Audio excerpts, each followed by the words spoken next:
I would request everyone to switch on their cameras before I begin.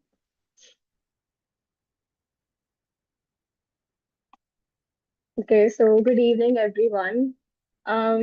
It's an honor to host the final policy manthan for this cohort, and I cannot believe we have reached to almost the end of the internship now. But it's been a great journey so far, and everyone waits for the policy manthan sessions.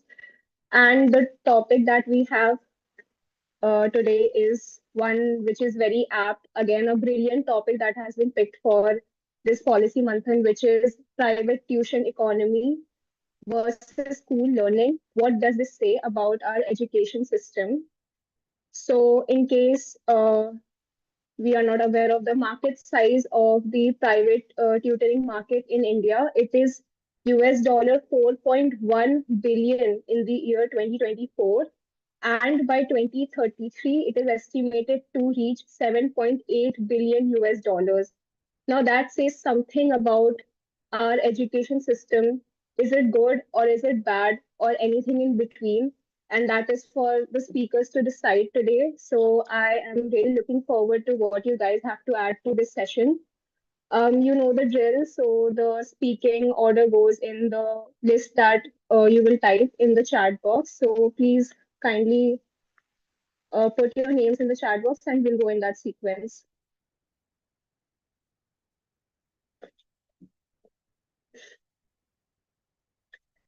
Okay, so Samiksha, you can go ahead first.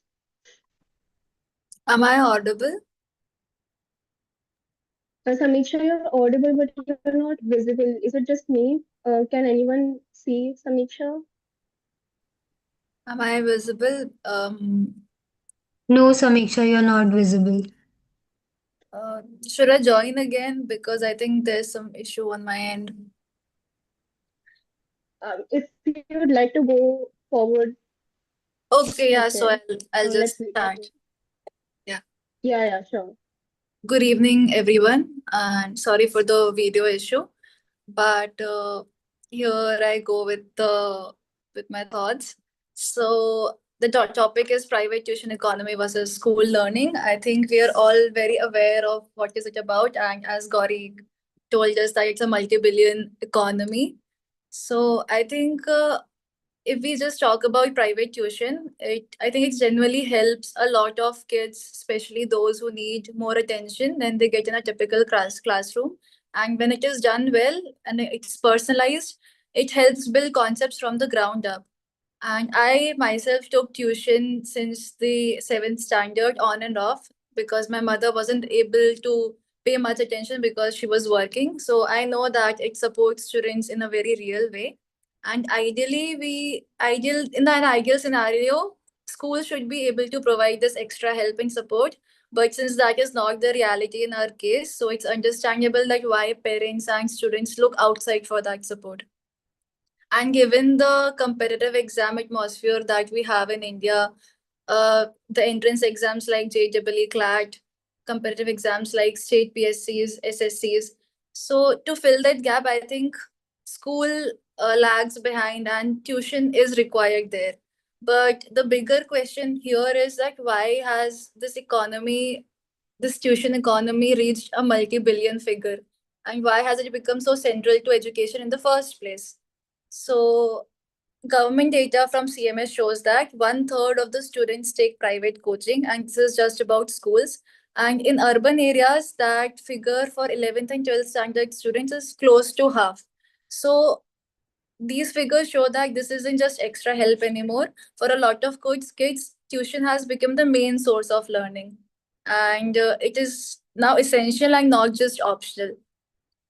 And we also see in schools that, according to Acer data 2024, that almost half of class 5 students cannot read class 2 text. So there is a big learning gap there, and students still struggle with foundational skills. So, of course, parents might turn to outside sources and outsource learning from private players. So, I don't think here tuitions themselves are the villain. The real issue here is the inequality the system has created, because we all know that private tuition is something that not everyone can afford. Kids who can pay to multiple coaching centers move ahead and clear their concepts either online or offline, and kids who cannot, they get left behind. So this is a problem because something which is as important as education, which is a public good, it ends up becoming an out of pocket expenditure for most families. It becomes a commodity that private players can profit off. So I think this deepens the class divide between who can afford and who cannot afford to go to private coachings. And there's also a problem of regulation there. The coaching and edtech ecosystem is practically unregulated, and that makes it easy for these spaces to take advantage of anxieties of parents and students.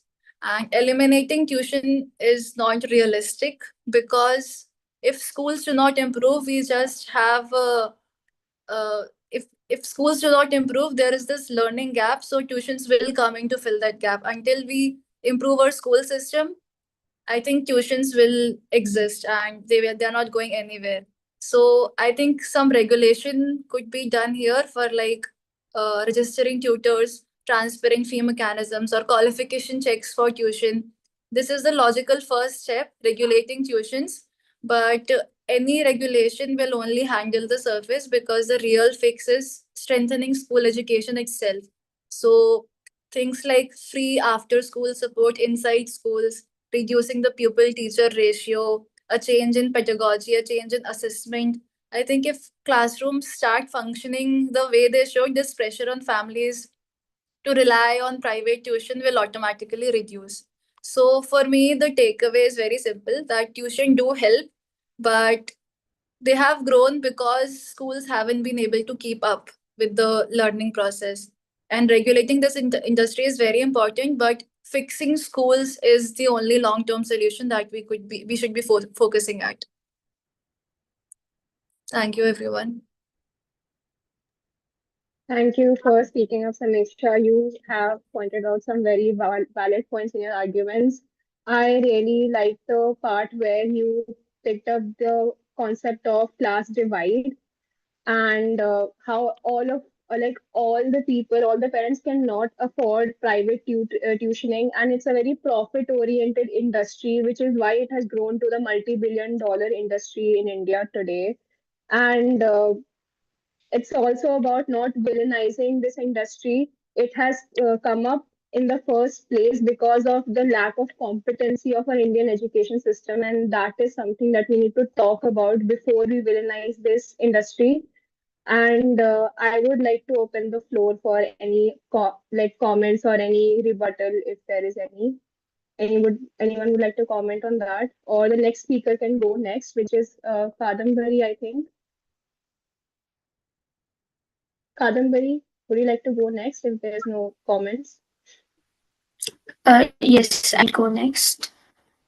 Good evening, everyone. So I absolutely agree with what Samiksha said. Adding on to her point, I would like to say that when we look at private tuitions and school learning in India, it feels like we are seeing two different models.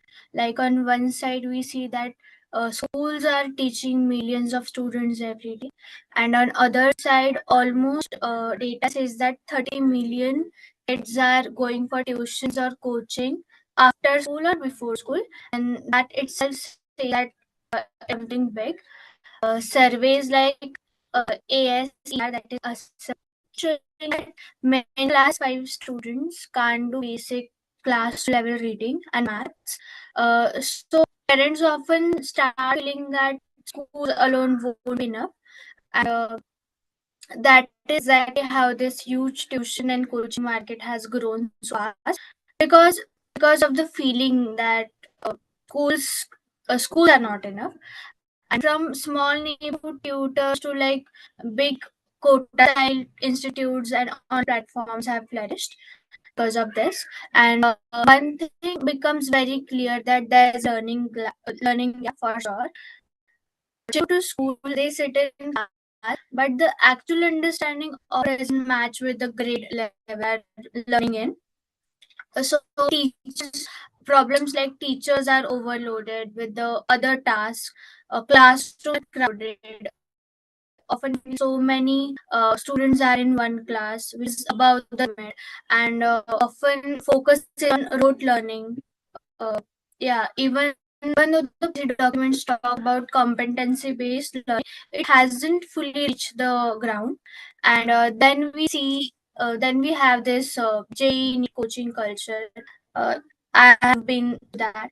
If you look at quota style, wherein Kota Rajasthan, lakhs of students literally depend on coaching because they feel that school education alone cannot get them through the entrance exam, which is true to some level.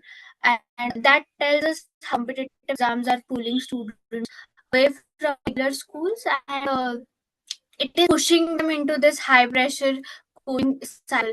Often see cases coming of suicide, or children just run away the day before their exam, in all these cases. And this creates a kind of two-tier system where families who can afford tuitions or coachings get extra help, and families who can't depend entirely on school, and the students who depend entirely on school, we see that they will lag behind.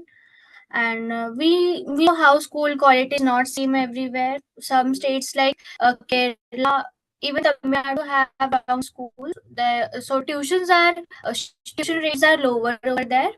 But in states like UP, Bihar, even Maharashtra, we see that tuition dependence goes up to 20 to 80%, where school good and private coach becomes the support system for students. And for most of the parents, tuition is like a safety net. They think that even if child do not go to school, the tuition is there for him or her. And board exams, we see competition, job pressure is there, and all this pushes them to feel that school alone is risk, and the need for the tuition. Tuition feels like an insurance they can go with.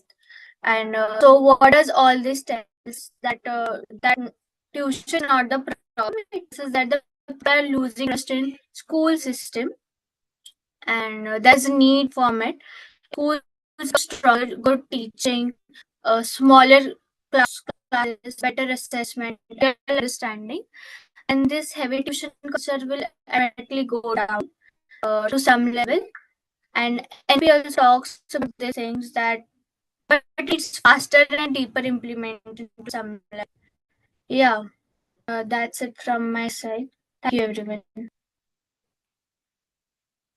You spoke very well, Kadambari, though your audio is kind of not clear, but I will point out the key takeaways from my end. Firstly, I really like the point that you talked about suicides because already the exam pressure and the curriculum overload that Indian students have, tuitions and coaching culture just adds on to that, and which is pushing children to commit suicide. And Kota is a very brilliant example, a very dystopic place, and a very brilliant example of this.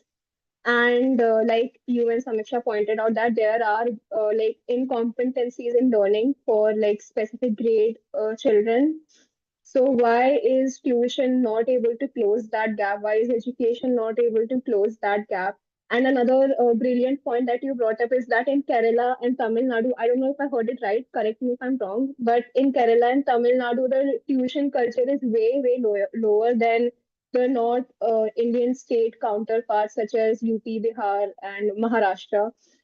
And that really shows how brilliantly the government has invested in the education sector in their respective states. Again, very brilliantly spoke Kadambari, so thank you so much. And we will go on to the next speaker. Vimana, you can go next. Yeah, thank you. So I'll start mine. I think I would want to start with what does the rise of the private tuition economy reveal about our school system? So I think over the last decade, private tuition has grown into the parallel education industry, worth costing thousands of crores. from metropolitan coaching centers to neighborhood tuitions. And now I think online platforms have also started. Tuition has become, I think, the default requirement for students. It is non-negotiable. I think it's a survival strategy, not a supplement anymore. This trend, I think, sends a clear signal saying our school system, as it's currently functioning, is not meeting the learning needs of students. So they need to find another supplement for meeting their needs. What the growth of private tuition tells us, I think, firstly, it reflects learning deficits in our school system. As the ASCR report everybody has pointed out, it shows consistently showing that many students in higher classes struggle with foundational reading and arithmetic. When classroom teaching fails to build core competencies, parents feel forced to seek external help. I think that has happened with all of us. I think when they feel that our schools are not enough, I think they need to take a step ahead and then take tuitions. And I think, secondly, private tuition highlights overburdened teachers and then under-resourced schools. Many teachers they handle large class sizes, administrative duties, and sometimes multi-grade teaching as well. I think this limits their individual attention to students. I think this is what is leading to tuition capitalization. Thirdly, it reveals high stakes competition. I think the amount of entrance exams, board exams, and college admissions, I think it has become so competitive that families perceive school education alone is insufficient. I think parents feel the coaching centers uh, are filling the gap and then filling this anxiety gap. And finally, I think the tuition economy exposes the deep socioeconomic inequalities as well. Those who could afford, I think they are ahead in the race, and then those who cannot, I think they are trapped in the learning poverty. This contradicts the foundational principle of public education itself, that is equal opportunity of education. uh, I think the policy direction for the real reform, mine are very similar to what Samiksha has said. Those are investing in the teacher capacity. Uh, I think that is the major direction I think that we should focus on. If that is solved, I think most of the problems would be solved. And then also redesigning curriculum and pedagogy as well to focusing on mastering the subject and not memorizing it. I think if students understand concepts deeply, they won't depend on coaching to crack the exams. Finally, foster strong school community engagement, parent-teacher meetings, so that parents gain uh, belief and then they trust the teachers that they're capable enough, and then they don't need to depend on tuitions after schools, after school support program, and then peer learning circles. Yeah, I think when schools become learning hubs, outside tuition becomes optional rather than mandatory. Yeah, I think the private tuition at last is mirroring how our education system is, how it has weakened and all. Only if we can strengthen our school system, reduce inequalities, and then place teachers at the heart of reform, we can shift from an education market to education mission. Yeah. Thank you for speaking up, Ramana. You spoke very well. And I would like to point out some takeaways from my end. And firstly, the tagline, the amazing tagline that you just said, that private tuition has become a survival strategy and not a supplement. And it's also private tuition economy is also called shadow learning. What an ominous name for this industry, and rightfully so, because it is not optional anymore in today's time when the competition is through the roof. All of us have this. If we are not attempting, we are all like almost contemplating if we should give that one competitive exam or not.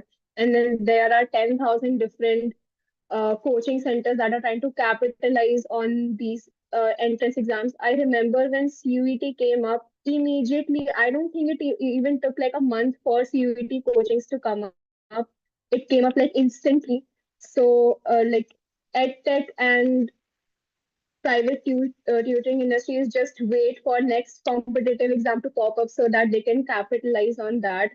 And your policy recommendations, just like Samiksha's, were brilliant, and that is it is highlighting lack of teacher support, that they are overburdened, which is why they are not able to give that undivided attention in the classroom. And I also like the point of peer learning schools. I think peer learning circles, sorry. So peer learning circles can bring down this sort of competitiveness between our peers where we are helping each other, and that will reduce the burden on this extra expenditure that goes on private tutoring, and we can help each other, and that can be so beautiful.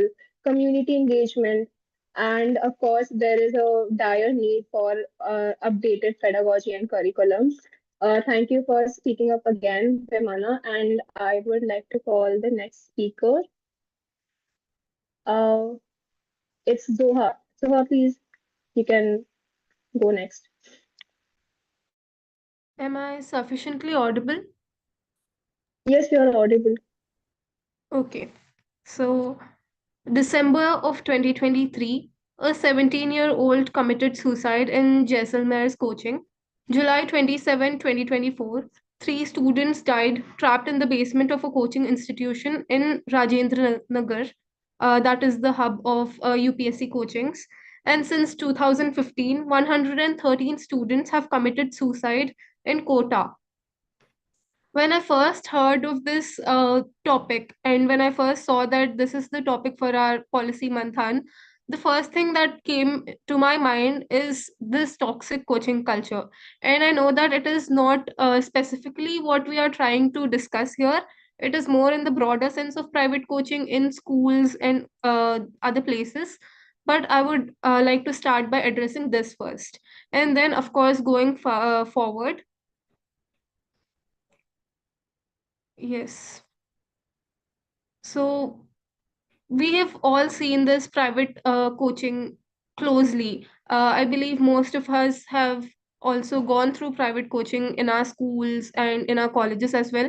That is quite evident when we know that 70% of school students in India have also attended coaching. So, of course, that number also reflects among us as well.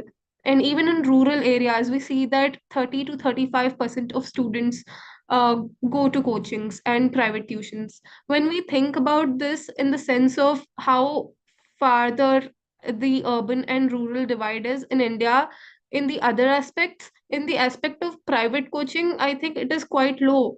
And that is a very negative thing, because we should have seen this ratio being lower in more positive aspects, not in things such as private institutes and coaching.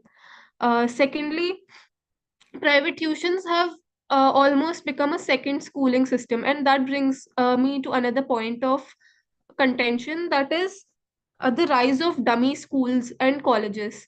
We see that people prepare for JE, NEET, and other competitive exams straight from their sixth grade as well.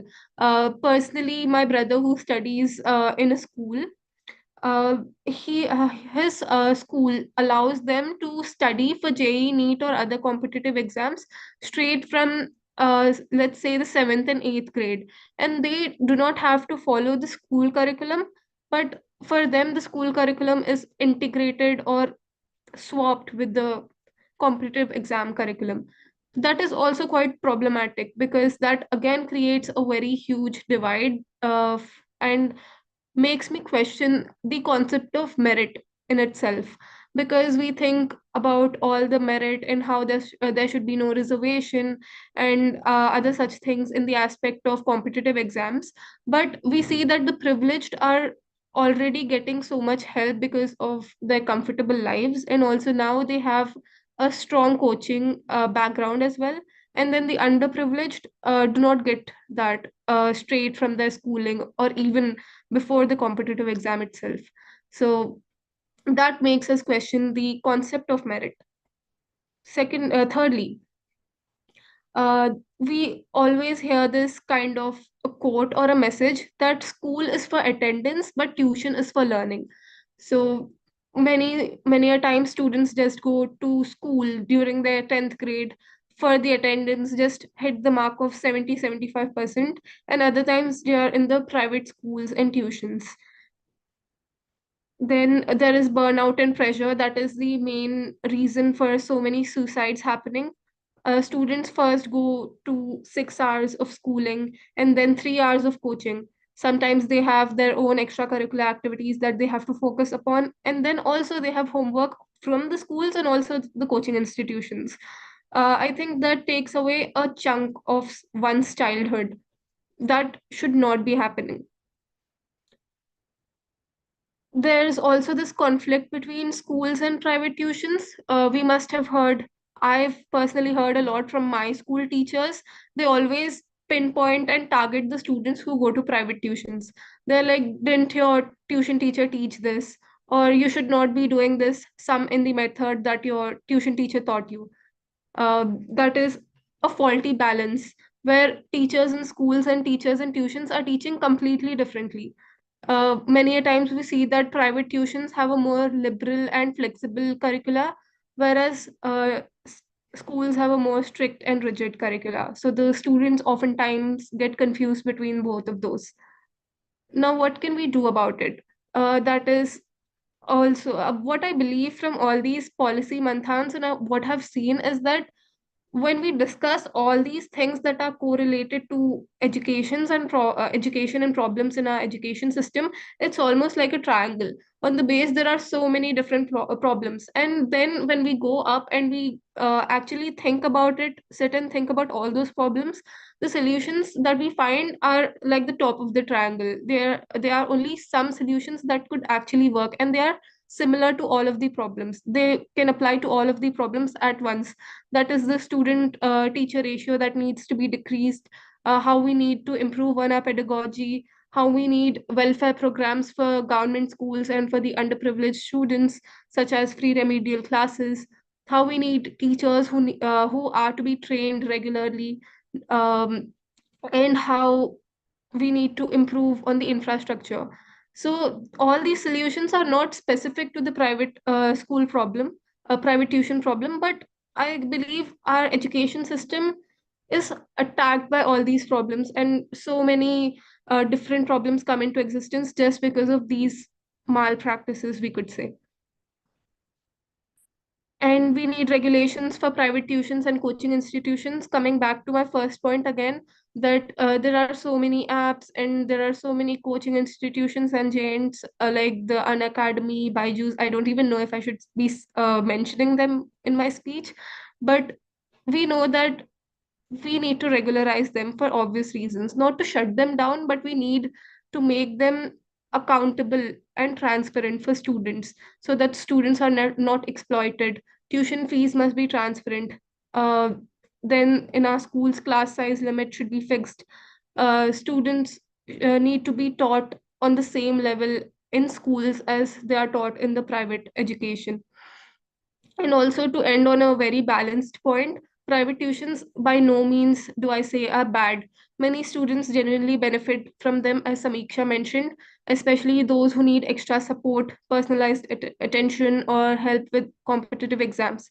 Tuitions can be a very helpful supplement, but they should in no way replace schools at all.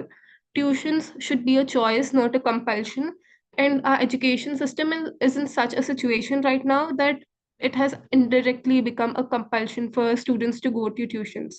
And for that to happen, we need stronger schools and regulated coachings for our education system to be better, so that learning becomes equal, fair, and stress free for every child.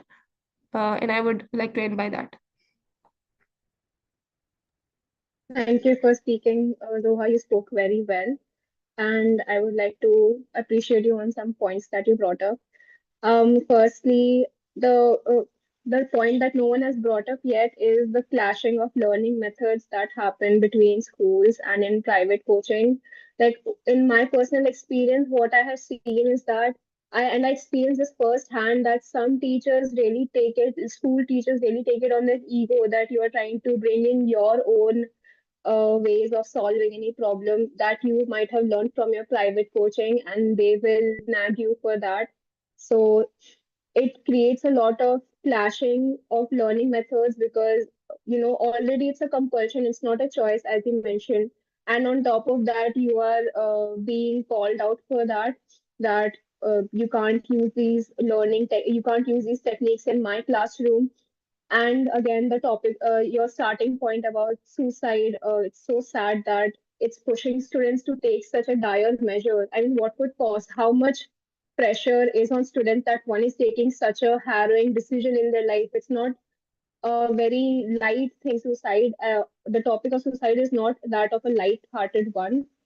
And this one thing that it's only the only divide that where it is less is on the bad aspects, that is the rural urban divide when it comes to private tutoring. There also private tutoring is prevalent in urban areas, also it is prevalent. And of course the topic of like leisure time, which is reduced because of after 6 hours of schooling you are going for 3 hours of private tutoring, so it's really taking away a lot of leisure time that students should have in their life. It helps with your mental health and it can counter the burnout that you face. Your policy recommendations about the student teacher ratio and free remedial classes was a very good one, and that there should be regulations on private edtech, and you can say it out loud. You don't have to be worried. If we please take the names of these big edtech companies, we should. It's our right to point these people, these companies out. So there should be regulations on these edtech companies and private tutoring companies. And of course, it should be a choice and not a compulsion. So thank you once again, Zoha. And if anyone would like to add on to what Zoha said or give their personal opinions or comments, if not, then the next speaker can go, which is Archel.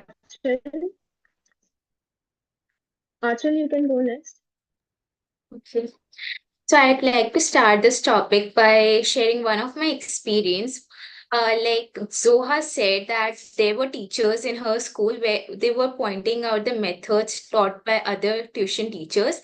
But in my case, I have seen experience not one or two, but around 4 to 5 teachers were there who were actually promoting their own tuitions and coachings to students, saying, asking them to join their tuitions and coaching centers to get more better marks in their subject. And that raises a very important question, that is, if the same teacher is going to teach us in our school with the same chapters, then why is there a need for private tuitions separately? So that raises a lot of question. Is the education system not good enough in the school level, that the students need to ask for personal tuitions?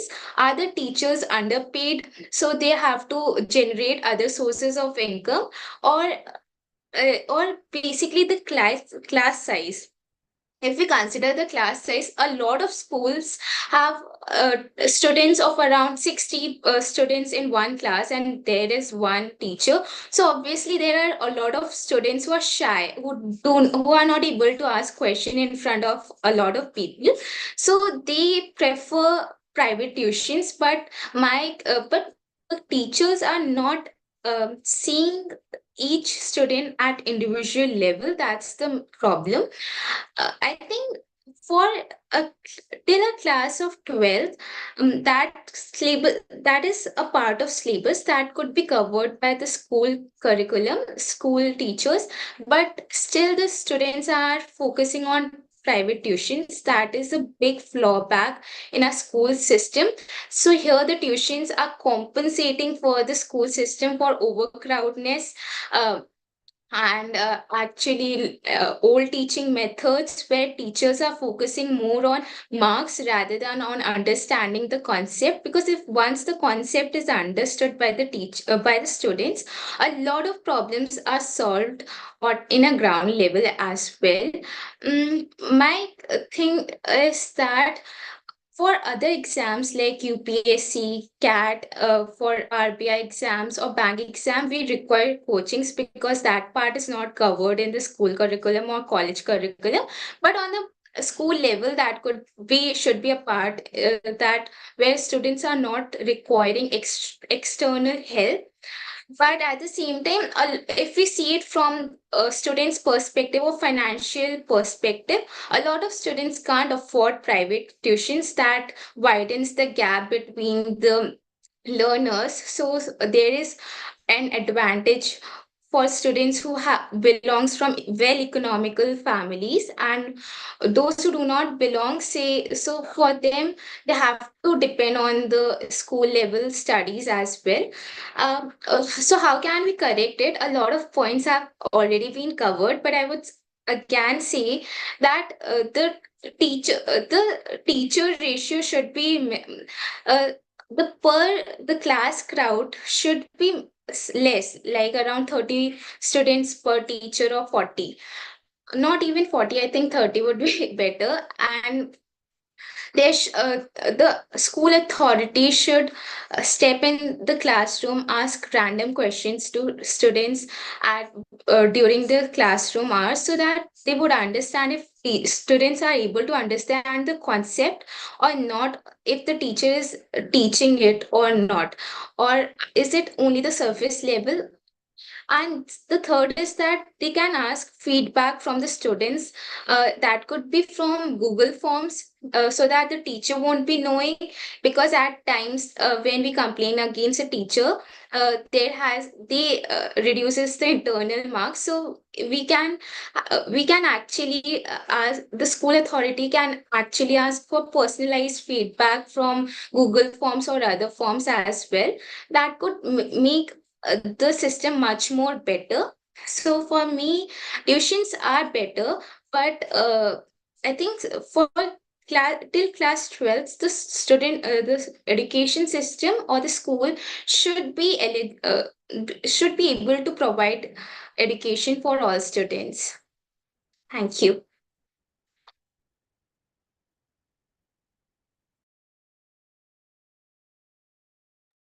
Thank you for speaking, Achal. You spoke very well and you made some very good points. And I would like to tell my takeaways from your piece.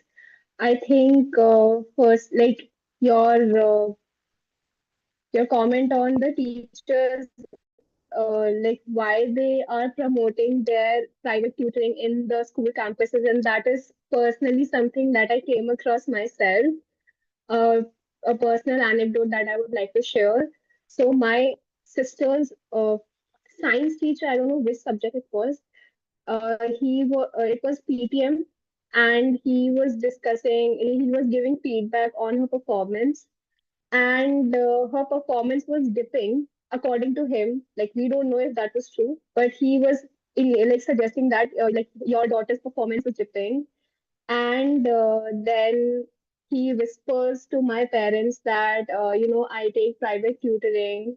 And when my parents tried to inspect further that, what is the price of your tutoring and all that, he said that I cannot, sir, I cannot discuss here right now because there are CCTV cameras. I will discuss it later, like after school hours, I will discuss it with you. So that brought back some very good memories. So thank you for that. And yeah, tuition is another point that you said is that tuition is an overcompensation for the incompetencies of Indian school education system.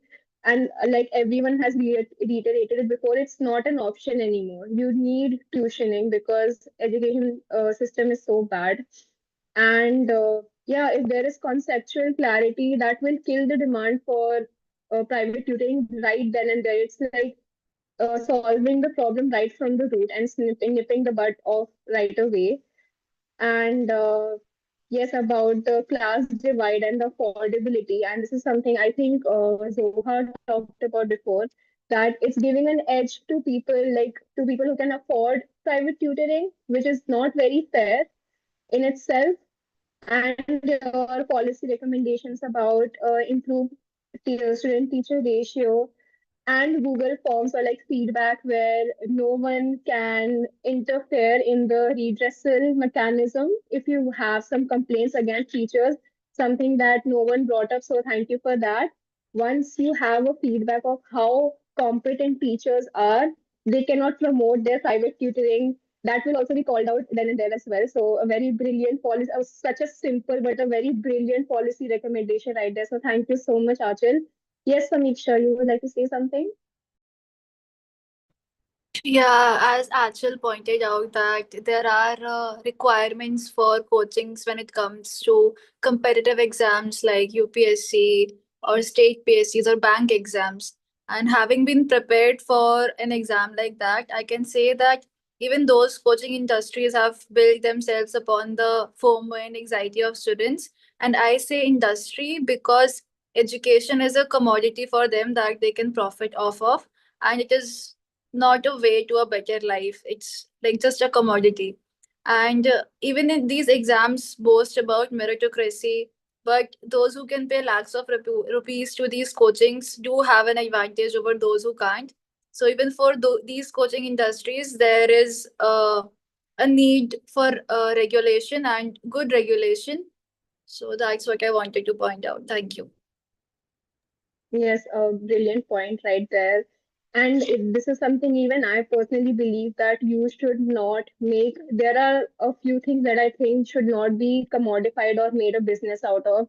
Health and education and housing. These are basic human rights and basic human necessities, and we should not commodify or like monetize on it. It's very inhumane, in my opinion, and it has become a commodity, unfortunately, in our country. So yes, regulations are required because I sometimes come across the fees that these coaching institutes and Baiju, edtechs like Baiju's, I have something against that edtech company. So yeah, they charge such exorbitant amount of fees. How is this even legal? How can you charge lakhs and lakhs of rupees and selling a tablet for 60,000? Baiju's tablet, by the way, the infamous Lenovo tablet that I don't know how many of us fell trapped for, but how is this even allowed? Yes, how is this even allowed? How is this even legal? Yes, Zoha, you would like to say something? Yes, so firstly, I love how we are bonding upon the shared hatred towards Byju's. I'm also a Byju's hater, so count me in for that.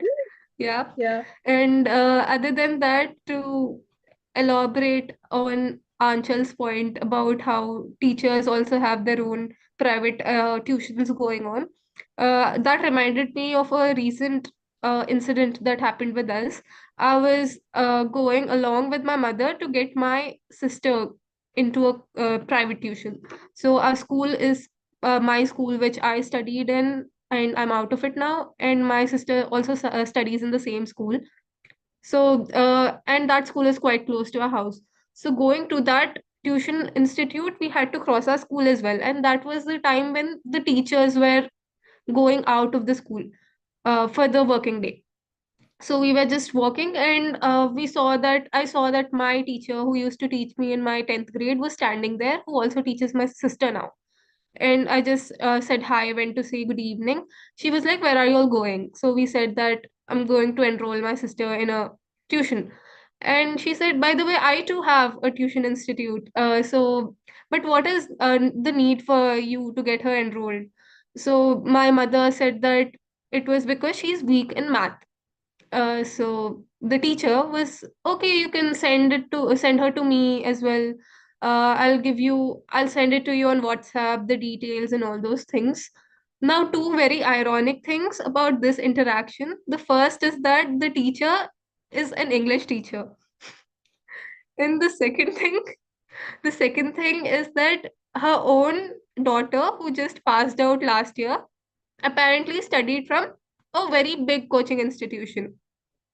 So she did not tutor her own child. She's not a math teacher, but she wants my sister to join her tuition for some apparent reason. But I guess that has just become, that also points to a very dark side and a sadder part of the story where teachers are not paid enough in their career, so that they have to go to that other route of tutoring children after school hours. So it brings another topic of discussion of how our teachers need to be paid enough as well. That's that. Yes, absolutely brilliant point. That, yeah, again, this funny audio of teachers promoting their private tutoring within school campuses always gets to me. And in my sister's school years. I think yeah, in 11th or 12th grade. She also, Zoha, would you like to add something more? Your hand is raised. Okay, okay. Yeah, so coming back on the point, this one teacher of hers was promoting their private tutoring again. And this time he was sort of hinting that I will give you the practicals questions indirectly. Like I will heavily focus on the important questions for your practical exams. So that is the sole reason my sister enrolled for this tutoring, for his tuition classes, because he would give this sort of edge over the other students who have not enrolled into his tuition classes. And I don't think this is even like allowed in a lot of school policies where you are not supposed to have your own tutoring classes to begin with. Forget promoting it within the campuses, but it's not allowed. And if this rule is not there, it should definitely come up. And you should definitely pay your teachers well so that they do not take such routes. Because if you want to create a demand for students to enroll into your tuition classes, you have to create a sort of crisis within the classroom where you are not completely giving your 100%. And it could be that teachers are deliberately not performing well in the classroom so that it pushes students to enroll into their tutoring and sort of help with their additional income, stream of income, right? Yes. So yeah, that is very problematic. Our next speaker is Rani. Yes, you can go ahead, Okay. Rani. Am I audible? Yes, you're audible. So, so my point is that schools provide a formal as well as a systematic education, and in order to compensate or supplement the gaps in school teachings, tuition centers are provided. So, in my opinion, that as Angel said, that in a school there may be nearly 30 or 40 students. So the teacher can't focus on each and every students individually. But when coming to the tuition centers, there may be nearly, I think, 10 to 15 students. So the teacher can focus each and every student individually. Like we can give the private tuition teacher can give a special focus to each and every students. And other thing is that even though the teachers are very in schools, the teachers are very specialized, or they are very good in teaching a particular subject. Uh, the thing is that there are some students who cannot easily grasp a topic or some concepts. Like they may, for some students, it may take some time to do some problems or to solve the equation or to derive the answers. So if I was a person who took coaching for private coaching for max in when I was during my school time.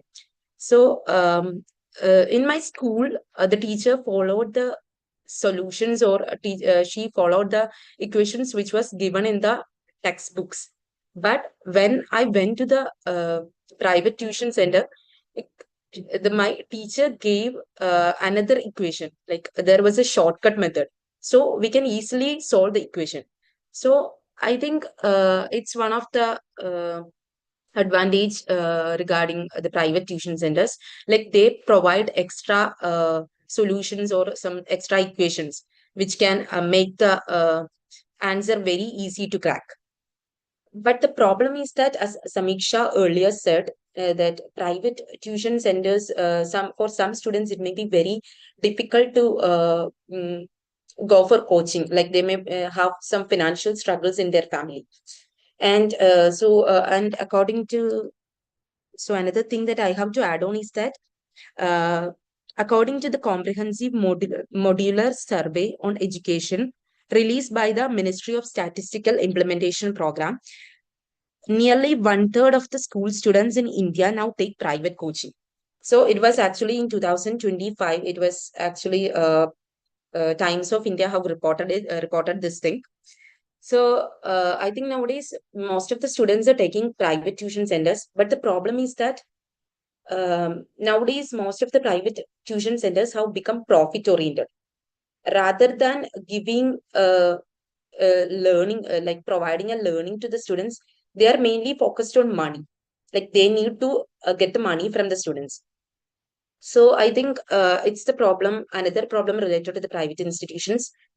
And in my opinion, and so other thing that uh, I think Soha has said earlier that private institutions, she has told that as we know that the school timings are from morning to evening. I think some for some schools it may be till 3:30, or for some schools it may be till 4 o'clock. So after that, they need to head to the private institutions. So it takes their leisure time. I think like they will be after the private tuition centers coaching. They may be exhausted. Like they may not have their own leisure time, or they may not have time for themselves. So I think that is one other problem related to the private tuition centers.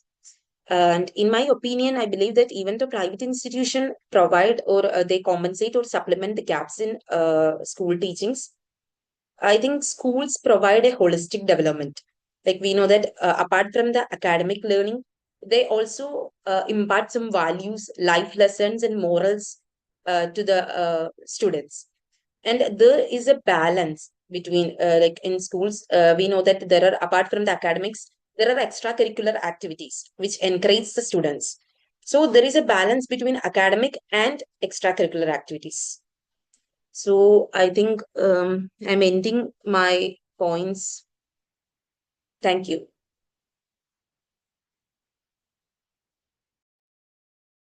Thank you, Rani, for your points. They were very good. And these are my takeaways from your piece. I think, as everyone has reiterated before, the like you compared the teach student teacher ratio of classrooms, school classrooms versus in tuition classes. That definitely gives an edge over school classroom student teacher ratio.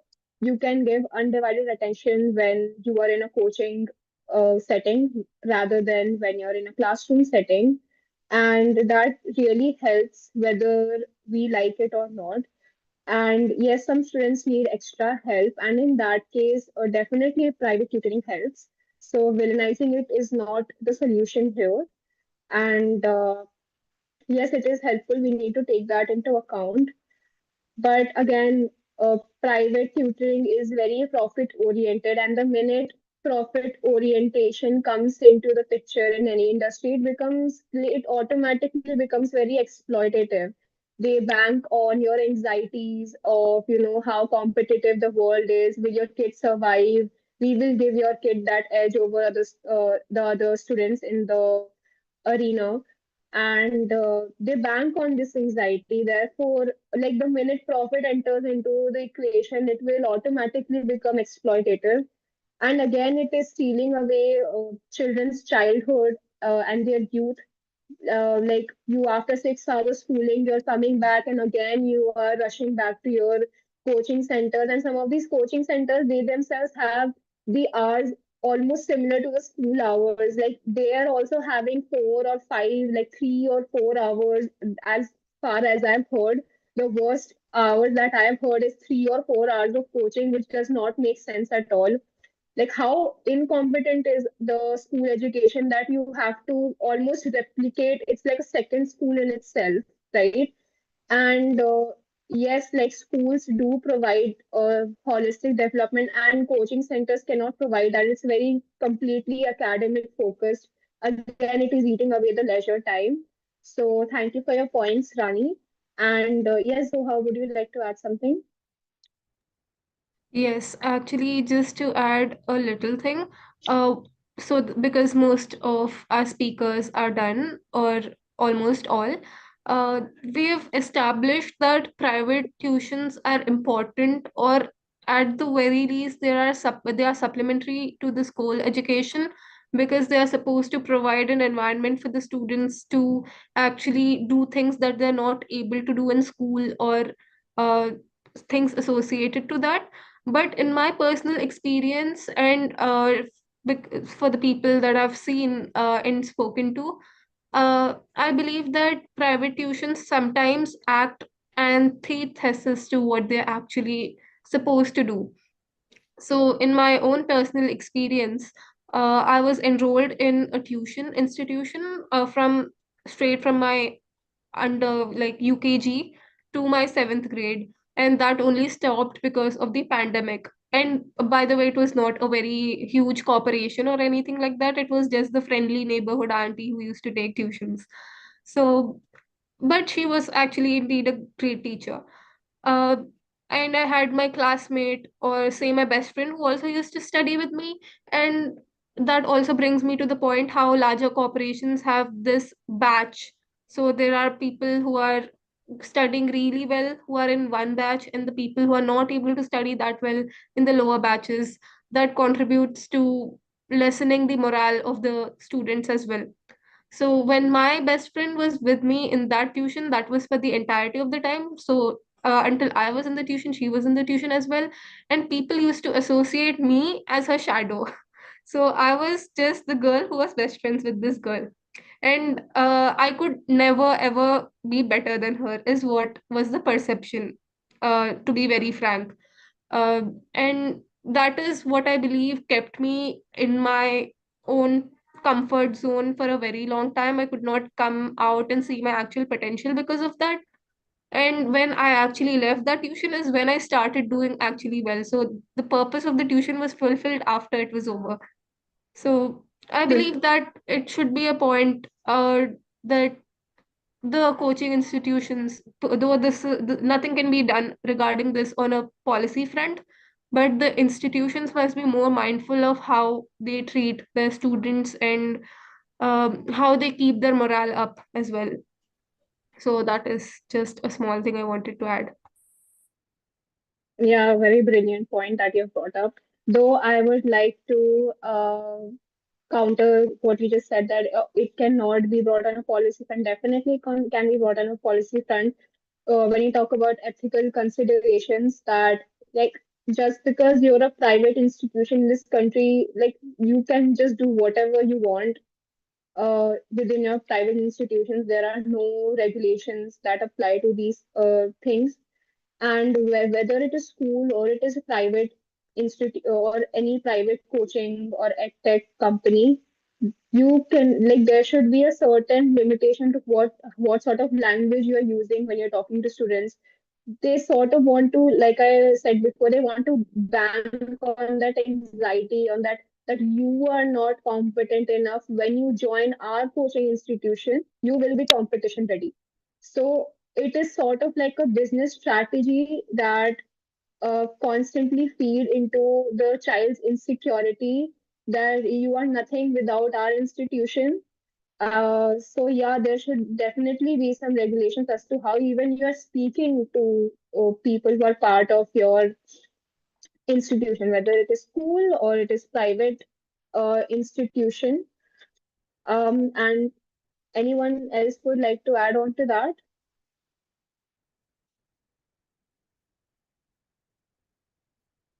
Okay, I think all the speakers have spoken. Is anyone left?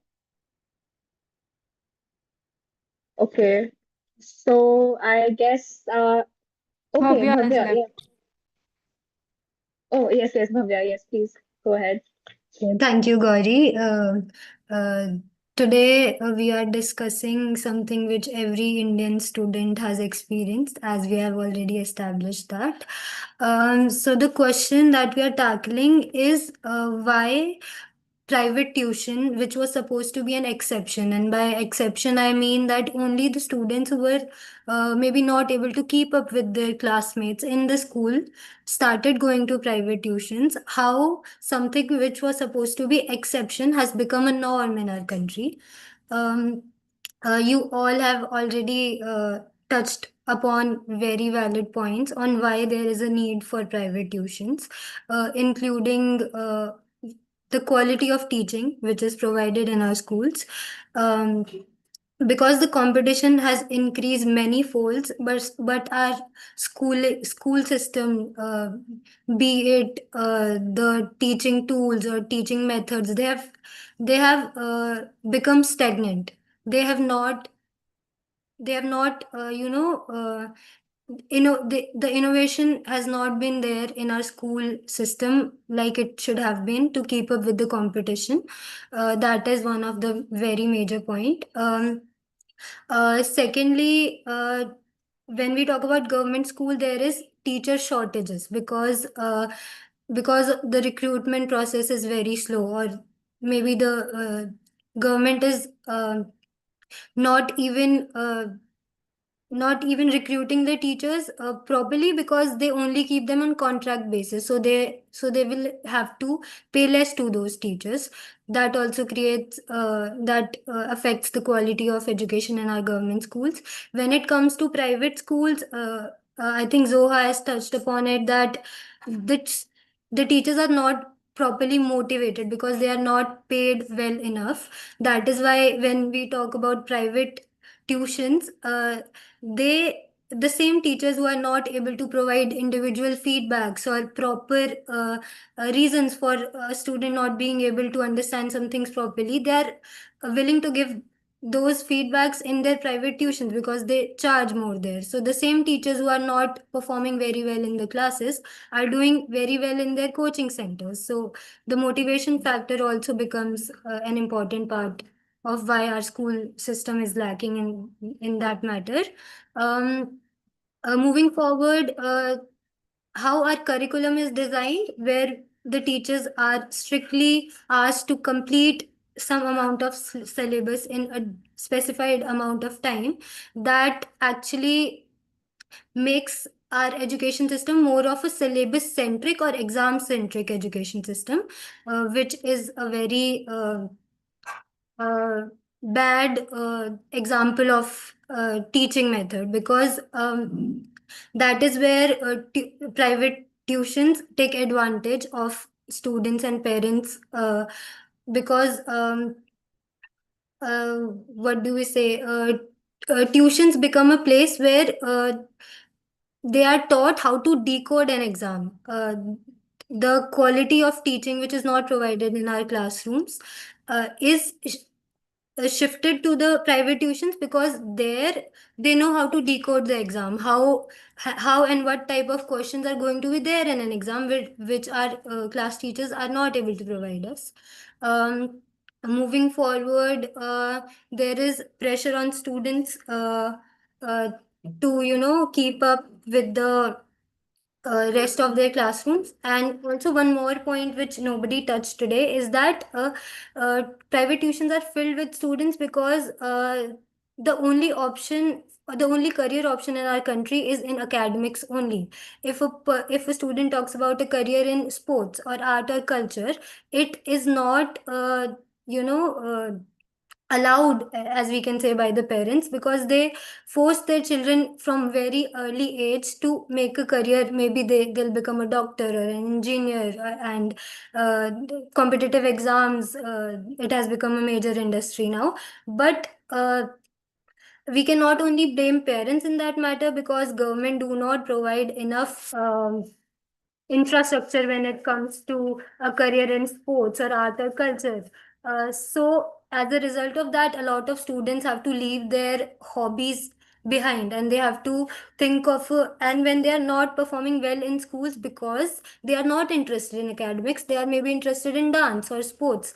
That is when the parents send their students to private coaching in the name of that they are not doing well in school, and maybe private tuitions can help, but it cannot help them, because the weight of not pursuing their dreams can also cause a lot of suicides, which we have already discussed.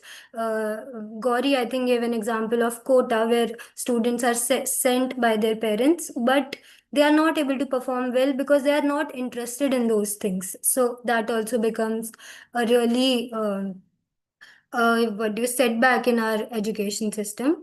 uh, To suggest some of remedies, I would like to suggest that, as we have already, some of you have said, teacher training is very important, so that to even implement some of the policy recommendation, as I think it was mentioned by Vimena, that are PTMs can become a channel where parents and teachers can actually solve each other's anxieties, and parents can actually start trusting their teachers. So, for us to be able to do that, the student teacher ratio, which according to NEP should be lesser than 1 to 30, which means one teacher should not be handling more than 30 students in one class. And in the areas where disadvantaged students are in more number, this ratio is supposed to be even less than 1 to 25. So what will happen if the ratio is decreased? That teachers will be able to provide individualized feedback to the parents, so that they can help their children on their own. There would be no need of private tutoring, because they are only paying so much amount of money for their child's education in private sector, because they provide individualized feedback for them, as we have talked about. Purchasing specific laptops, they all are there so that you can get individualized experience. It will not be just one size fits all. So that would be less if we take teachers training and teacher student ratio into account. um, Next would be to actually use the digital tools which are there in our schools. Digital classrooms are there. Nowadays, all of the classrooms are actually digitalized, but teachers are not trained enough so that they would be able to actually use them to help students understand better. So that gap can be decreased. Moving forward, NEP talks about fundamental literacy and numeracy, if you have heard about that.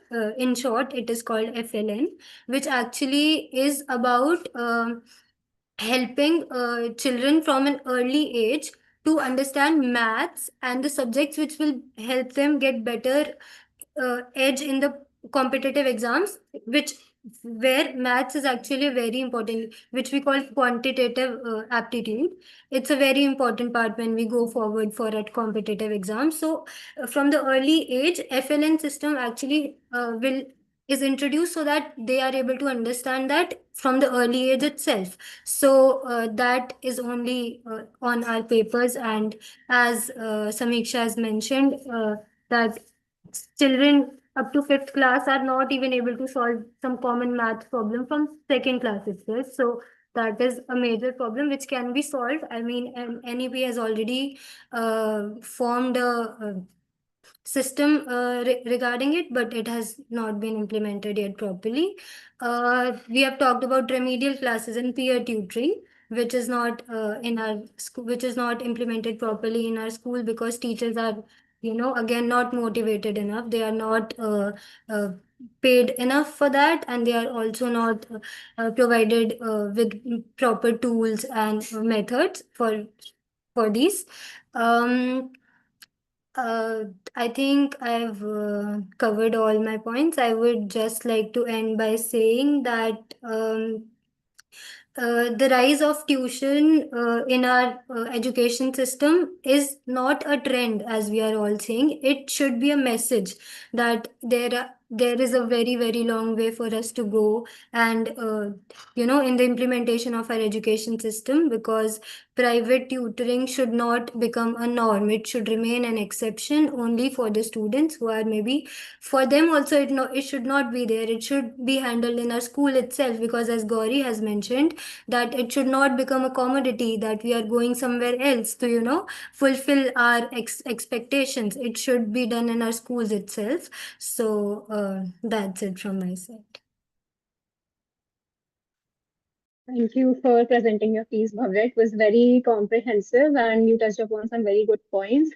And especially the point where the one of the reasons why emphasis on private tutoring is there is because, like, if there is emphasis on private tutoring, why not emphasis on private dance classes? Why no emphasis on private pottery classes or sports classes?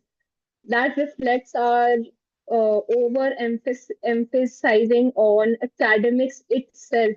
That is why private tutoring economy is booming right now because of this overemphasis on academics, and that is related to even the job opportunities which is there in our economy. And like you mentioned, the lack of infrastructure or emphasis from the government's end for creating sports infrastructure or art, like folk art is there, and folk performance art or whatever.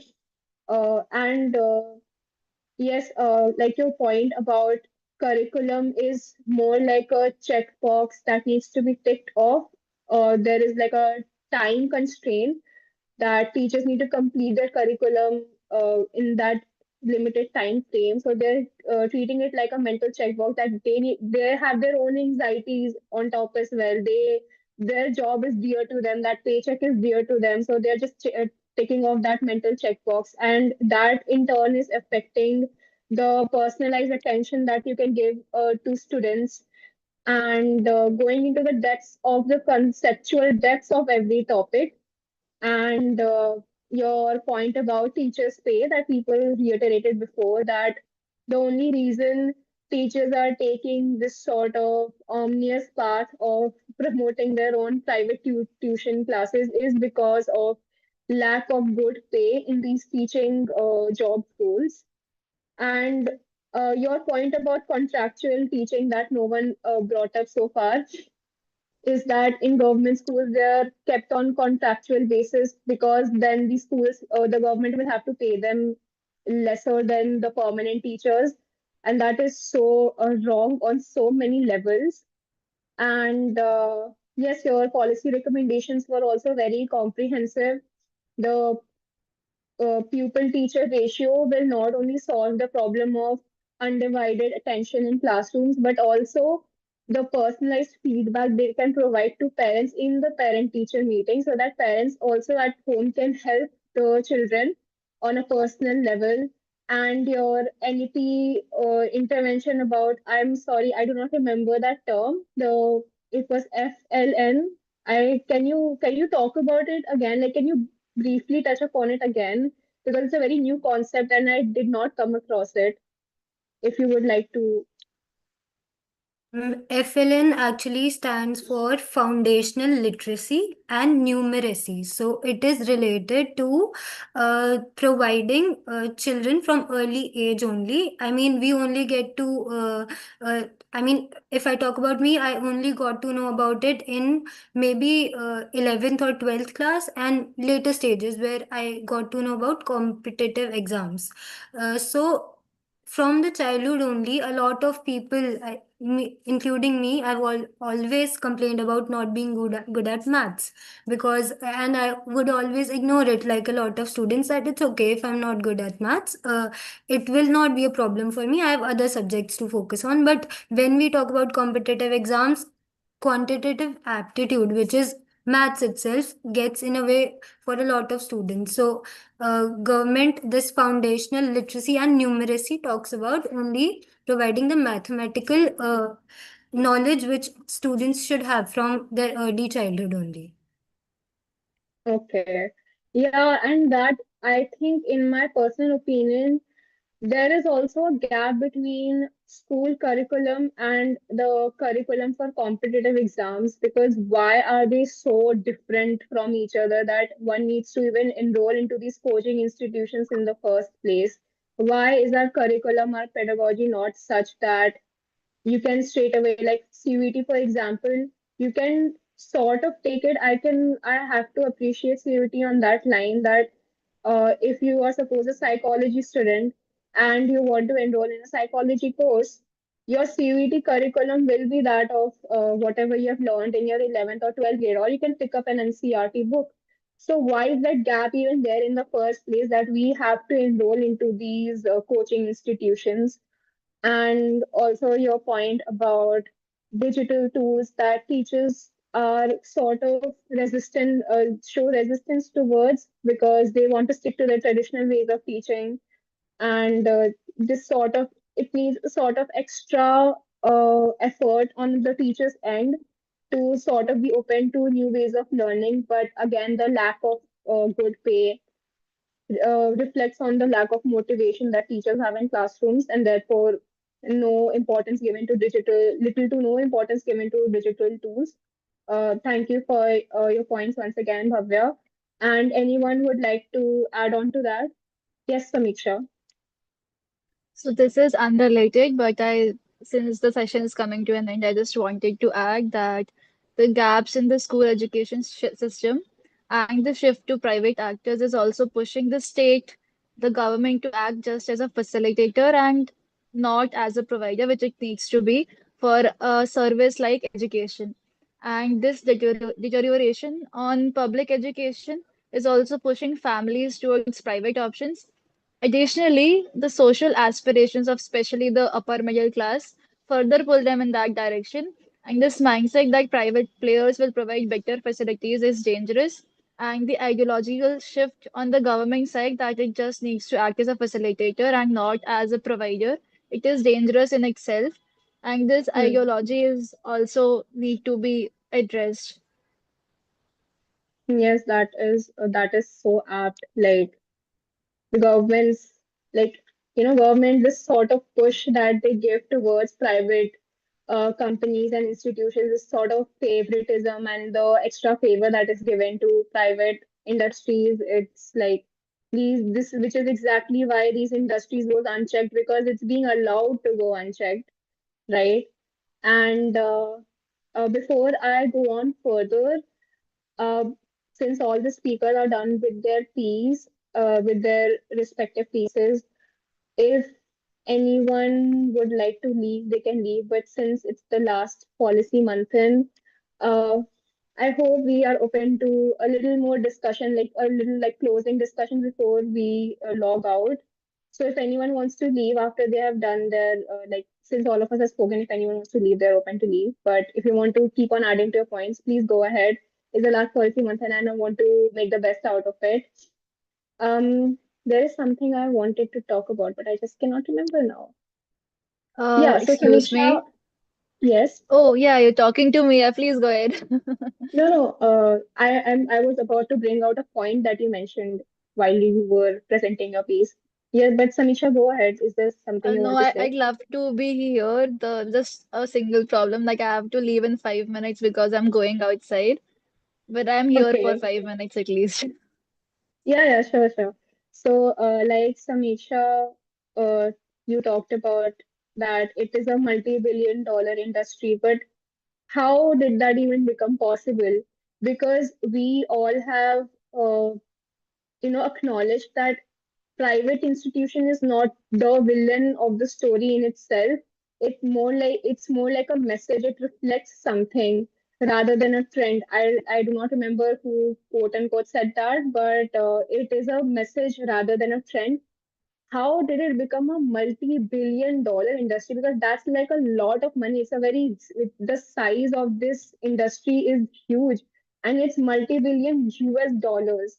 So if it is supplementing the education for students who need extra help, that is a good thing in itself. But if every other person has gone through private tutoring, since like Zoha mentioned, like she took private tutoring from UKG to 7th standard, this is primary to like middle school education, the time of primary to middle school education. And this is the type of education that teachers should be able to handle within the classrooms itself, because the curriculum is not very uh, it's not that complicated. Teachers and parents can tackle this sort of curriculum within the houses and classrooms. So what is the need to enroll? I personally myself started taking private tutoring from second grade onwards. Second grade mathematics is really not that difficult for anyone who's teaching that subject, right? So how did we reach to the point where it became a multi-billion dollar industry in the first place? The staggering data shows how, like, how horrendously the education system is lagging behind. And yes, like the competitive exams, just one after the other competitive exams popping up, they're really immensely increasing the load that students have on top of their college education and their school education. Now you have to enroll into these private coaching institutions as well. And also, how primary school kids are enrolling into are preparing for these competitive exams when you should, in my personal opinion, you should be solely focusing on your school curriculum and not on competitive exams. And the only reason it's happening because we villainize gap years after school education is over. You have to immediately enroll into some college course or a university course. You cannot take a gap year. You cannot take that time to prepare for these competitive exams. And the only exception where gap year is not villainized is when you're preparing for civil services exam or for UPSC exam, and that needs to change. You should give space. We're already so overburdened with everything while we're in schools. Why add UPSC preparation or CLAT preparation or CAT preparation on top of that is something I will never understand. And this is very, this is tragic comedy. But yes, Samisha, before I continue, Samisha, do you need to leave? Is that why you raised your hand?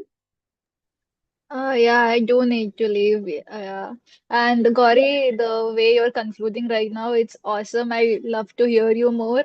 But sorry, I'll have to leave right now. Yeah, It it's okay. was It's okay. Fine. again a treat to hear you all. And Gauri, a special thanks to you. Like you have researched so well, you gave the feedback so well, and I love hearing to you also. Thank And you were so attentive and listened to each and every point that everybody said. So thank you so much for that. It was great having you as a host.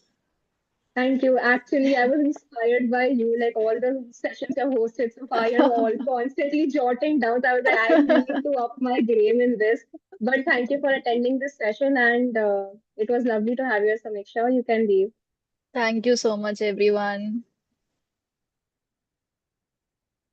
Yeah. So before putting this session to an end, uh, enrolling into these coaching institutions is a status symbol in itself because I remember when you're in like your middle school or your high school, enrolling into Fiji or and Akash was sort of like a status quo that you are smarter than the rest of the lot, that you can take this extra burden on yourself. And I think that is very sad in itself.